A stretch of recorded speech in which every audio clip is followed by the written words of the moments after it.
శ్రీశైలంలో మహాశివరాత్రి బ్రహ్మోత్సవాలు వైభవంగా ప్రారంభమయ్యాయి. ఆలయ అధికారులు, అర్చకులు యాగశాల ప్రవేశం చేసి ఉత్సవాలకు శ్రీకారం చుట్టారు. ఈ నెల 18 వరకు జరగనున్న వేడుకలకు శివ భక్తులు పెద్ద సంఖ్యలో తరలిరానున్నారు. అందుకు భారీ ఏర్పాట్లు చేశారు ఆలయ అధికారులు.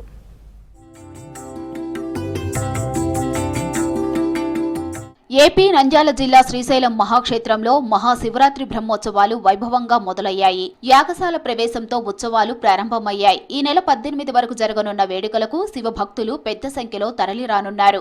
ఆలయంలో ఉత్సవాలకు ఆరంభ సూచికగా ధ్వజారోహణం వైభవంగా నిర్వహించారు అర్చకులు. శ్రీకాళహస్తి దేవస్థానం నుంచి స్వామి అమ్మవార్లకు పట్టు వస్త్రాలు సమర్పించారు. ద్వారకా తిరుమల దేవస్థానం నుంచి పట్టు వస్త్రాలు సమర్పించనున్నారు.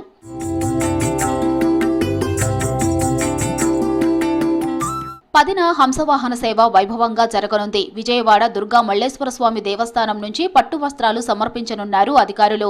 11న మయూర వాహన సేవ జరగనుంది. ఈ సందర్భంగా కాణిపాక వరసిద్ధి వినాయక దేవస్థానం నుంచి పట్టు వస్త్రాల సమర్పణ, సాయంత్రం తిరుమల తిరుపతి దేవస్థానం నుంచి పట్టు వస్త్రాలు సమర్పించనున్నారు. 12న రావణ వాహన సేవ, అదే రోజు ఏపీ ప్రభుత్వం తరపున పట్టు వస్త్రాలు సమర్పించనున్నారు.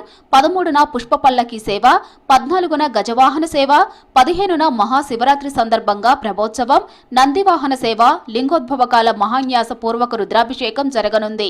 ఇక పాగాలంకరణ, మల్లికార్జున భ్రమరాంబకాదేవి కళ్యాణాన్ని వైభవంగా నిర్వహిస్తామంటున్నారు అర్చకులు. ఇక 16న రథోత్సవం, తెప్పోత్సవం, 17న యాగ పూర్ణాహుతి, ధ్వజారోహణ, 18న అశ్వవాహన సేవ, పుష్పోత్సవం, శయనోత్సవంతో ఉత్సవాలు ముగియనున్నాయి.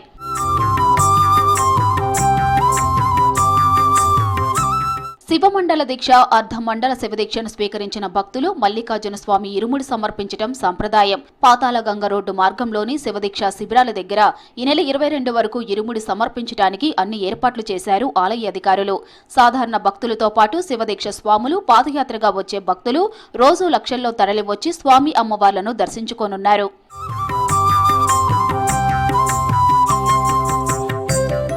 భక్తులకు ఎలాంటి ఇబ్బంది లేకుండా లడ్డూ ప్రసాదం అందించేందుకు అన్ని ఏర్పాట్లు చేశారు ఆలయ అధికారులు. ముందస్తుగా 35 లక్షల లడ్డూలను తయారు చేయించారు. 15 శాశ్వత లడ్డూ కౌంటర్లతో పాటు అదనంగా దేవస్థాన అన్న ప్రసాద వితరణ భవనం దగ్గర 9 తాత్కాలిక కౌంటర్లను, గణేశ సదనం ఎదురుగా 2 తాత్కాలిక కౌంటర్లు, సిఆర్ఓ ఆఫీస్ దగ్గర 4 తాత్కాలిక కౌంటర్లను ఏర్పాటు చేశారు. అలాగే బ్రహ్మోత్సవాల సందర్భంగా 4 రోజుల పాటు ఒక్కో భక్తుడికి ఫ్రీగా లడ్డూలను అందించేందుకు ఏర్పాట్లు చేశారు అధికారులు.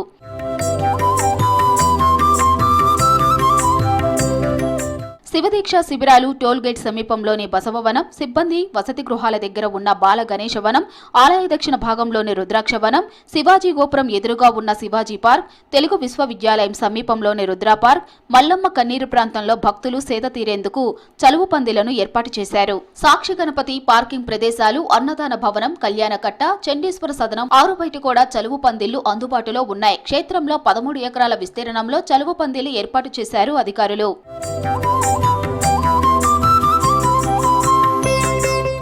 శివరాత్రి బ్రహ్మోత్సవాల సందర్భంగా ఈ నెల 18 వరకు ఆలయంలో అన్ని ఆర్జిత సేవలను రద్దు చేశారు. భక్తులకు స్వామివారి అలంకార దర్శనం మాత్రమే కల్పించనున్నారు.